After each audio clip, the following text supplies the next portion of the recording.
Oke, pada video kali ini saya akan membahas tentang uji beda T ya. Yang pertama uji beda T independen.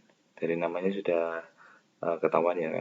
Kalau independen berarti dia menggunakan kelompok populasi yang terpisah, atau kelompok sampel yang terpisah.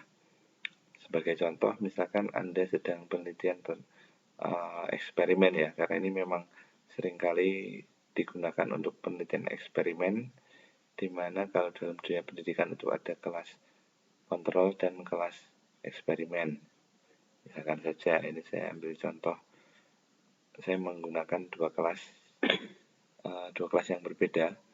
Ada yang satunya menggunakan kelas praktik, satunya kelas online. Kemudian saya berikan tes dan nilainya keluar masing-masing. Jadi masing-masing ini adalah orangnya berbeda. Yang kelas praktik ada sendiri, kelas online ada sendiri. Nah, untuk uji beda T, sebenarnya jumlahnya tidak harus sama. Misalkan di kelas online itu ada 12 siswa, sedangkan kelas praktik hanya 10. Itu tetap bisa dianalisa.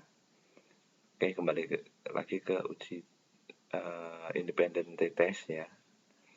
Uji independent t-test ini nanti akan menganalisa apakah di masing-masing ini hipotesis kita terbukti atau tidak. Oke, sebelum itu saya lupa. Hipotesisnya bisa dikatakan yang umum saja ya. Berarti katakanlah nilai tes kelas praktik itu lebih bagus atau lebih baik dibandingkan kelas online, atau bisa yang lebih bagusnya adalah pembelajaran dengan praktik lebih mampu meningkatkan nilai tes dibandingkan pembelajaran secara online ya. Nah, itu misalkan adalah hipotesis saya. Kemudian ya ini tadi saya kembali ke prosesnya, saya sudah mendapatkan nilai.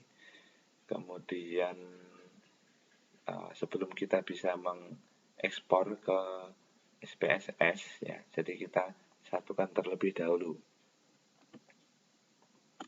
Jadi kita tidak bisa menggunakan data yang terpisah. Kita berikan tanda. Untuk yang kelas praktik itu dengan kode 1,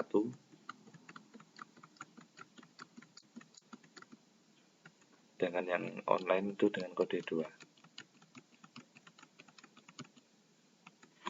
Seperti ini. Ini kita hapus dulu.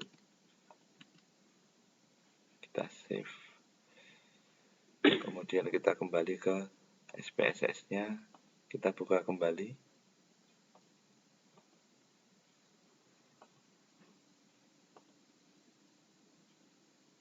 Oke, ini tadi ada di sheet kedua ya. Jadi kita perlu sesuaikan terlebih dahulu. Nah, kalau ini sudah betul, kemudian klik OK. Di sini sudah dikelompokkan ya. Jadi dalam satu nilai, satunya lagi kelompok kelasnya. Namun masih ada yang perlu kita perbaiki terlebih dahulu. Kita klik variable view ya. Karena value-nya kan masih belum kita isi. Kalau di Excel ya memang kita sudah secara otomatis ya memahami, tapi kalau di SPSS tidak seperti itu. Yang pertama kita klik terlebih dahulu value-nya. Oke, sebentar. Ya, katakanlah kita berikan label untuk yang X1 itu adalah nilai tes.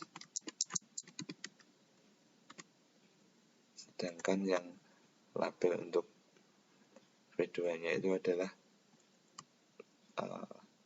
jenis kelas saja. Value-nya kita masukkan di jenis kelas karena ada dua jenis kategori.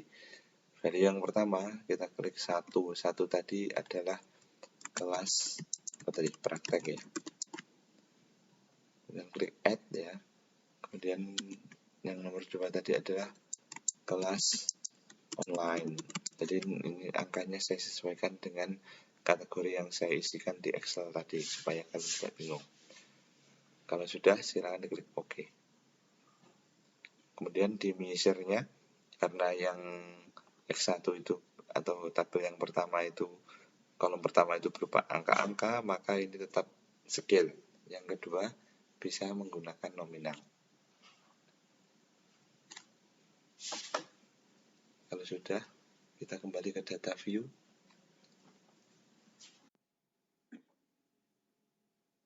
Oke, kalau semuanya sudah siap, silahkan langsung saja kita klik analyze ya.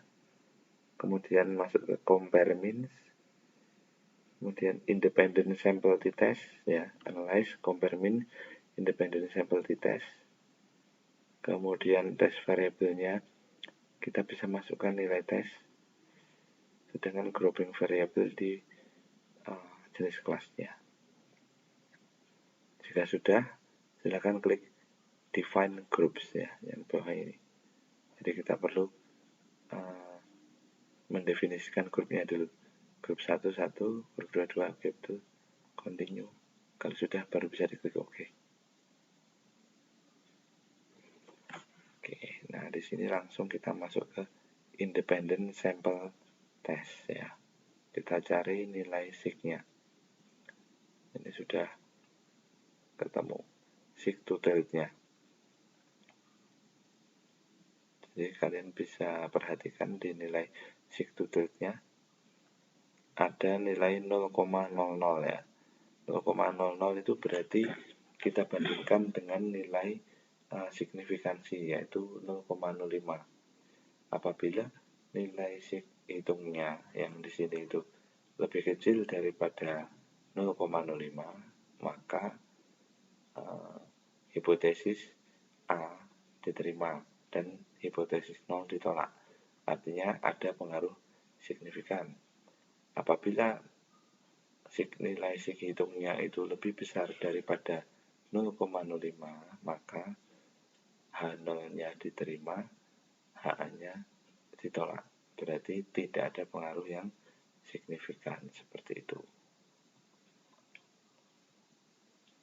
Oke, itu saja untuk yang uji independen t-test. Jadi mudah-mudahan ini cukup menjawab dari hipotesis yang jenis penelitian yang seperti ini. Kita lanjut pada uji beda t-test.